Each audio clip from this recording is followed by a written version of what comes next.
ദൈവത്തിൻ്റെ അതിപരിശുദ്ധമായ നാമം വാഴ്ത്തപ്പെടുമാറാകട്ടെ. ദൈവവചന ശ്രോതാക്കളായ നിങ്ങൾക്ക് ഏവർക്കും യേശുക്രിസ്തുവിൻ്റെ ധന്യമുള്ള തിരുനാമത്തിൽ പ്രഭാതവന്ദനം. വാത്സല്യ ദൈവമക്കളെ, ഇന്നത്തെ ദൈവവചന ചിന്തയ്ക്ക് ആധാരമായി 1 ശമൂവേലിൻ്റെ പുസ്തകം 16-ാം അധ്യായം അതിൻ്റെ 7-ാമത്തെ വാക്യം വായിക്കും. മനുഷ്യൻ കണ്ണിന് കാണുന്നത് നോക്കുന്നു, യഹോവയോ ഹൃദയത്തെ നോക്കുന്നു. ഇവിടെ ഹൃദയം എന്ന് പറഞ്ഞാൽ ഭൗതിക ശരീരത്തിലെ ഒരു അവയവത്തെ അല്ല, മറിച്ച് മനുഷ്യൻ്റെ ചിന്തകളും വിചാരങ്ങളും രൂപം കൊള്ളുന്ന സ്പർശനീയമല്ലാത്ത ഒരിടത്തെയാണ് ദൈവം ഉദ്ദേശിക്കുന്നത്. ഇസ്രായേലിൻ്റെ രാജാവായിരുന്ന ശൗലിനെ അഭിഷേക തൈലം പകർന്നപ്പോൾ ദൈവം അവന് വേറൊരു ഹൃദയം നൽകിയെന്ന് 1 ശമൂവേൽ 10-ാം അധ്യായം 9-ാം വാക്യത്തിൽ പറയും.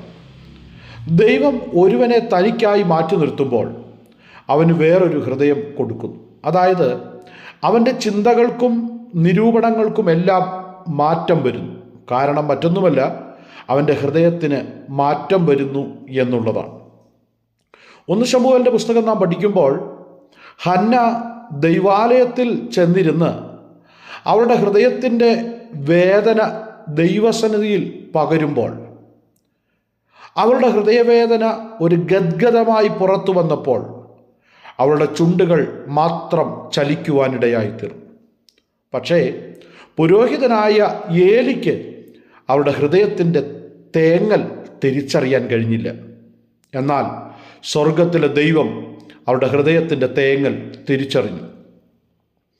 എന്തുകൊണ്ട് താൻ ഇപ്രകാരം വേദനയോടെ ദൈവസന്നിധിയിൽ വന്നു എന്ന് ദൈവം തിരിച്ചറിഞ്ഞു. കാരണം മറ്റൊന്നുമല്ല, ഒരു പെനിന്ന അവളെ കുത്തി നോവിക്കുന്നുണ്ടായിരുന്നു. ആ ഗദ്ഗതം ദൈവം കണ്ട് അവൾക്ക് ഒരു പുരുഷ സന്താനത്തെ നൽകി.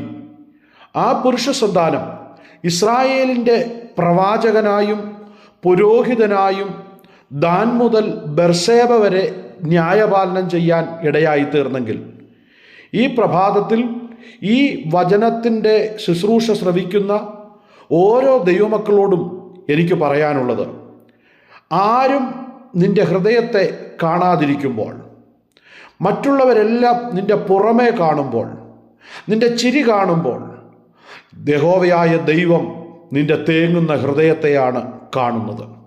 യഹോവയായ ദൈവം നിൻ്റെ കരയുന്ന ഹൃദയത്തെയാണ് കാണുന്നത്. അതുകൊണ്ട് വാത്സല്യ ദൈവകുഞ്ഞെ, നിൻ്റെ കരച്ചിൽ ആരും കാണുന്നില്ല എന്ന് നീ വിചാരിക്കരുത്. എന്നെ ആരും മനസ്സിലാക്കുന്നില്ലല്ലോ എന്ന് നീ വിചാരിക്കരുത്. എൻ്റെ ദുഃഖം ആരും കാണുന്നില്ലല്ലോ എന്ന് നീ വിചാരിക്കരുത്. നിന്നെ കാണുന്ന ഒരു ദൈവമുണ്ട്. നിനക്ക് മറുപടി നൽകുന്ന ഒരു ദൈവമുണ്ട്. ഒരു ശമൂവേലിനെ ദൈവം ഹന്നായിക്ക് നൽകിയെങ്കിൽ നിൻ്റെ വിഷയത്തിന് ഒരു മറുപടി തരാൻ സ്വർഗത്തിലെ ദൈവത്തിന് കഴിയും. നീറുന്ന ഹൃദയത്തിന് ഒരു മറുപടി തരാൻ ദൈവത്തിന് കഴിയും. കാരണം മനുഷ്യൻ കണ്ണിന് കാണുന്നത് നോക്കുമ്പോൾ യഹോവയോ ഹൃദയത്തെ നോക്കുന്നു. നിന്റെ ഹൃദയത്തെ കാണുന്ന ഒരു ദൈവമുണ്ടെന്ന് നീ ആദ്യം വിശ്വസിക്കുക. നിന്റെ ഹൃദയത്തിൻ്റെ വേദനകളെ അറിയുന്ന ഒരു ദൈവമുണ്ടെന്ന് വിശ്വസിക്കുക. മറുപടി നൽകുന്ന ഒരു ദൈവമുണ്ടെന്ന് വിശ്വസിക്കുക. അങ്ങനെ നീ വിശ്വാസത്തോടെ യേശുക്രിസ്തുവിൻ്റെ പാദപീഠത്തിലേക്ക് കടന്നു വന്നാൽ നിശ്ചയമായും കുഞ്ഞെ, നിന്റെ വിഷയത്തിന് ദൈവം ഒരു മറുപടി നൽകുവാൻ ഇടയായിത്തീരും. നിന്റെ ഭാരം നിന്നിൽ നിന്ന് മാറ്റുവാൻ സ്വർഗത്തിലെ ദൈവത്തിന് കഴിയും. അതുകൊണ്ട് ഇന്ന് പ്രഭാതത്തിൽ നിന്റെ ഹൃദയത്തെ കാണുന്ന ദൈവത്തെ തിരിച്ചറിയുക. മനുഷ്യൻ കണ്ണിന് കാണുന്നത് നോക്കുന്നു, യഹോവയോ ഹൃദയത്തെ കാണുന്നു. ആയതിനാൽ ഹൃദയത്തെ നോക്കുന്ന ദൈവത്തെ തിരിച്ചറിഞ്ഞ് ആ ദൈവകരങ്ങളിലേക്ക് നിന്റെ ഭാരത്തെ ഏൽപ്പിച്ചു കൊടുക്കുക. ഒരു ശമൂവേൽ നിനക്ക് വേണ്ടി ജനിക്കുവാൻ ഇടയായിത്തീരും. ആയതിനാൽ ഇന്ന് പ്രഭാതത്തിൽ ആ ദൈവിക വിടുതൽ അനുഭവിക്കുവാൻ സ്വർഗത്തിലെ ദൈവം നമ്മളെ ഓരോരുത്തരെയും സഹായിക്കട്ടെ എന്ന് ആത്മാർത്ഥമായി ഞാൻ ആശംസിക്കുകയും പ്രാർത്ഥിക്കുകയും ചെയ്യുന്നു. അതിനാൽ നമ്മുടെ കണ്ണുകളെ നമുക്ക് ദൈവസന്നിധിയിൽ അടയ്ക്കാം. നമുക്കൊരു നിമിഷം പ്രാർത്ഥിക്കാം. ഞങ്ങളെ സ്നേഹിക്കുന്ന ഞങ്ങളുടെ സ്വർഗീയ നല്ല പിതാവേ, ഈ നല്ല പ്രഭാതത്തിനായി സ്തോത്രം. കർത്താവേ, ഇന്ന് ഞങ്ങൾ കേട്ടതുപോലെ മനുഷ്യൻ കണ്ണിന് കാണുന്നത് നോക്കുന്നു, യഹോവയോ ഹൃദയത്തെ നോക്കുന്നു. ഞങ്ങളുടെ ഹൃദയവിചാരങ്ങളെ ദൂരത്തു നിന്ന് ഗ്രഹിക്കുന്ന ദൈവമാണല്ലോ അങ്ങ്. അങ്ങനെയെങ്കിൽ കർത്താവെ, ഞങ്ങളുടെ വിഷയത്തിനെ ദൈവം അവിടുന്ന് പരിഹരിക്കണമേ.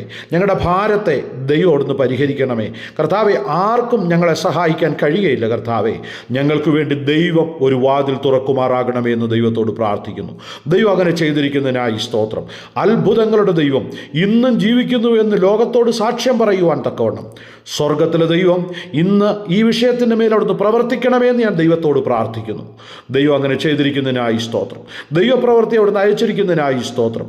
കർത്താവെ, സകല മാനവും മഹത്വവും അങ്ങയ്ക്ക് യേശുവിൻ്റെ അൻപുള്ള നാമത്തിൽ തന്നെ ആമേൻ. ദൈവമായ കർത്താവ് നമ്മളെല്ലാവരെയും ധാരാളമായും സമൃദ്ധിയായും അനുഗ്രഹിക്കട്ടെ എന്ന് ആത്മാർത്ഥമായി പ്രാർത്ഥിക്കുന്നു.